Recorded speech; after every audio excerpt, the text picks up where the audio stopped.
नमस्कार, आप देख रहे हैं सी के सच तक। आपको बता दूं मैं इस समय हूं मऊ जिला अंतर्गत। आपको बता दूं कि कल ही जो कोर्ट में पेशी हुई थी माननीय कैबिनेट मंत्री ओम प्रकाश राजभर जी की, उसमें एक मामला आया था। जो कोर्ट के गेट होता है, गेट के अंदर गाड़ी प्रवेश पे जो एसोसिएशन बार के महामंत्री ने विरोध किया था। क्यों विरोध किया था? अब तो जो साथ में थे इस विधायक यानी एमएलसी साहब जो थे बिछेलाल राजभर जी मौजूद, हम बात करेंगे और जानने की कोशिश करेंगे कि आखिर उस समय क्यों गाड़ी अंदर जाने से मना कर रहे थे महामंत्री एसोसिएशन बार के। जो कि 2 महीने पहले एक मामला और था, जो विधायक अब्बास अंसारी की गाड़ी भी अंदर गई थी, लेकिन उस समय क्यों नहीं रोका गया। इसमें थोड़ा विवादित बयान इसमें आया है, जो पेपर के माध्यम से मैं अभी पढ़ेंगे तो उसमें भी दिखाया गया है कि रूखे होकर महामंत्री का गाड़ी रोकने का काम किया गया। आखिर क्यों, बात करेंगे और जानेंगे इस समय। सबसे पहले तो सी के सच तक चैनल में आपका स्वागत है सर। बहुत बहुत धन्यवाद आपको और आपके चैनल को। अभी कल जो सोशल मीडिया पे और पेपर में भी आउट हुआ है कि कल जब कहा जाए तो गरीबों के मसीहा वर्तमान सरकार में इस समय कैबिनेट मंत्री हैं ओम प्रकाश राजभर, जब वो कोर्ट में पहुंचे, मेन गेट पर ही जो एसोसिएशन बार के महामंत्री द्वारा गाड़ी को रोका गया। आखिर क्यों? आप भी साथ में थे, आपके पार्टी के और भी सदस्य थे, लेकिन क्या ऐसी बात थी कि गाड़ी को रोका गया?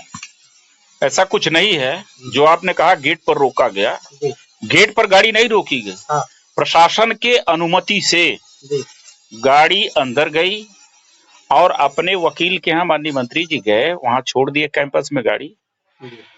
पता चला ये कि अजय सिंह महामंत्री जो बार काउंसिल का महामंत्री है, इसने गाड़ी को फोन करके प्रशासन से पूछा, जो सोशल मीडिया पर चल रहा है कि किसने गाड़ी आने दिया। तो वो सुनाई दे रहा है कि प्रदेश के मंत्री हैं तो इनको तो जाने की अनुमति है, लेकिन ये अजय सिंह जो बार काउंसिल का महामंत्री है, ये अपने आप को प्रधानमंत्री समझ रहा है और अपने आप को बहुत बड़ा घमंडी समझ रहा है। हम इनसे आपके चैनल के माध्यम से कहना चाहता हूं कि वो बार काउंसिल का अध्यक्ष है, रास्ते का अध्यक्ष नहीं है। और सुरक्षा की दृष्टि से जो कह रहा है, सुरक्षा उसके दृष्टि से नहीं चलता है। सुरक्षा ये पुलिस अधीक्षक मऊ और के आधार पर चलता है। और यदि सुरक्षा कर्मी से जबरदस्ती करके गाड़ी गई होगा अंदर, तब तो मंत्री जी दोषी हो सकते हैं। लेकिन प्रशासन ने गाड़ी ले गया मंत्री जी का, और यह तो हताशा और निराशा है कि ये पिछड़ों और दलितों का विरोध करता है, ये अल्पसंख्यकों का विरोध करता है। तो आज सुहेलदेव भारतीय समाज पार्टी पिछड़ों, दलितों, अल्पसंख्यकों के आवाज बनकर प्रदेश से और देश तक अपनी विचारधारा फैला रही है। उस क्रम में इनको अच्छा नहीं लग रहा है। तो आपके चैनल के माध्यम से कह रहा हूं, आप बार काउंसिल के महामंत्री हो, पूरे कलेक्टर परिसर का आप मंत्री नहीं हो और रास्ते का मंत्री नहीं हो। यदि रास्ते का मंत्री बनना चाहते हो तो आ जाओ, चुनाव लड़ा देते हैं तुमको। आओ चुनाव लड़के चलो, मंत्री बन जाओ, तुम भी रास्ते का मंत्री हो जाना, तब रोकना। आखिर रोकने का काम आखिर वो क्यों किए? किसी के आदेश पर ऐसा किए कि अपने मन से ऐसा क्या इसमें आ रहा है? अब इसके लिए तो वो विरोधी के तरह से काम कर रहा है ना, ये सरकार के मंत्री को रोक रहा है। इसका मतलब वो अपने आप को दबंग दिख रहा है। लेकिन ऐसे दबंगों को सुहेलदेव भारतीय समाज पार्टी चुटकी में मसल देगी, चुटकी में मसलने का काम करेगी। आ जाओ, चुनाव कहीं लड़ना हो, भारतीय समाज पार्टी से विरोध करना है, ओम प्रकाश राजभर के संगठन से विरोध करना है, तो आ जाओ क्षेत्र में, आ जाओ 2027 में किसी पार्टी से चुनाव लड़ने के लिए। सुहेलदेव भारतीय समाज पार्टी तुमको मटिया मेट कर देगी, तुम्हारी जो औकात होगी औकात में खड़ा कर देगी। आज ओम प्रकाश राजभर का क्या विरोध कर रहे हो? जब देश का प्रधानमंत्री ओम प्रकाश राजभर को मानता है, देश का गृह मंत्री मानता है, देश का रक्षा मंत्री मानता है, देश का राष्ट्रपति मानता है, तुम्हारे आशीर्वाद से थोड़े ओम प्रकाश राजभर मंत्री बने, सुहेलदेव भारतीय समाज पार्टी के संगठन के बदौलत मंत्री बने।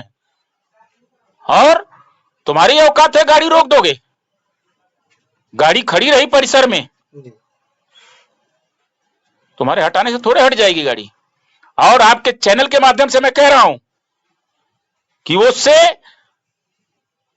बार काउंसिल के अध्यक्ष श्री दरोगा सिंह जी से मैं कहना चाहता हूं, ऐसे महामंत्री को जुर्रत निष्कासन होना चाहिए, इसके खिलाफ कार्रवाई होनी चाहिए। जो प्रदेश के मंत्री के साथ उनके गाड़ी हटवाने का काम किया, खड़ी थी रोड पर गाड़ी खड़ी थी। जो ऐसा ही मामला एक और था 2 महीने पहले, जो विधायक अब्बास अंसारी पहुंचे थे, लेकिन क्या उनके पे ऐसा ही रोक लगाया गया था कि अंदर गाड़ी नहीं परिसर ये में इसकी जाएगी? मनबड़ाई है। अब तक तो मैंने आज इस जिले में पैदा हुआ हूं, 52 साल उम्र हुई, लेकिन कभी मैंने नहीं सुना था किसी मंत्री और किसी विधायक की गाड़ी को बाहर करने की बात थी। ये पहला बार ये ऐसा किया है, ये द्वेषता के नाते किया है। तो इसके खिलाफ यानी कि ऐसे जो मामले आए और रोका गया आप परिसर में जाने से, तो क्या आपके पार्टी के द्वारा, चाहे वर्तमान सरकार में आप हैं लो, आपकी पार्टी आगे महामंत्री के खिलाफ क्या कार्रवाई करनी चाहिए? इसके खिलाफ मैं पुलिस अधीक्षक मऊ, जिला अधिकारी मऊ से आपके सोशल मीडिया के माध्यम से कहना चाहता हूं कि इसके खिलाफ तत्काल मुकदमा पंजीकृत कर इसे जेल भेजने की आवश्यकता है। जो प्रदेश के मंत्री के साथ उनकी गाड़ी हटवाने का काम किया, इस महामंत्री के खिलाफ जुर्रत मुकदमा पंजीकृत पुलिस अधीक्षक मऊ करें, इसकी मैं मांग करता हूं आपके इस सोशल मीडिया के माध्यम से। जी, एक मेरा सवाल है, जो आखिर क्या मामला था जो कैबिनेट मंत्री जी को कोर्ट में आना पड़ा? ये 2019 में आचार संहिता का उल्लंघन का एक मुकदमा हल्दरपुर थाने में पंजीकृत था। उसके एवज में जो माननीय मंत्री जी को नोटिस गई, उसी में जमानत के लिए माननीय मंत्री जी आए थे कोर्ट में। कुछ पेपर में भी और भी कुछ सोशल मीडिया के माध्यम से चला कि उनको सुबह से शाम तक बैठा दिया गया था अंदर। ऐसा कुछ नहीं है। जो कोर्ट का नियम है, नियम के आधार पर माननीय मंत्री जी 12 बजे आए और 12 बजे वहां 12:30 बजे पेशी हुई। 12:30 बजे के बाद वहां जितने अभियुक्त होते हैं, चाहे वो देश के कोई भी पद पर हो, तो बाबा साहब भीमराव अंबेडकर जी ने जो संविधान बनाया है उस संविधान के साथ हैं और माननीय नेताजी उस संविधान के तहत सभी अभियुक्तों की तरह, जैसे सभी अभियुक्त थे वैसे भी वो मंत्री वहां नहीं थे कोर्ट में। वो एक मुकदमा में वांछित थे, इसलिए वहां अभियुक्त माना जाएगा। वो बैठाए गए थे वहां लॉकअप में। तो ये तो कहने वाले लोग कुछ भी कह सकते हैं, लेकिन जिनको जानकारी है वो नहीं यह बात कहेगा। हम किसी भी मुकदमे में वांछित होंगे तो हमारे पर जो संविधान में कार्रवाई है उस कार्रवाई के तहत हमको जाना पड़ेगा। नहीं जाएंगे तो फिर आप पर कोर्ट अग्रिम कार्रवाई करेगी।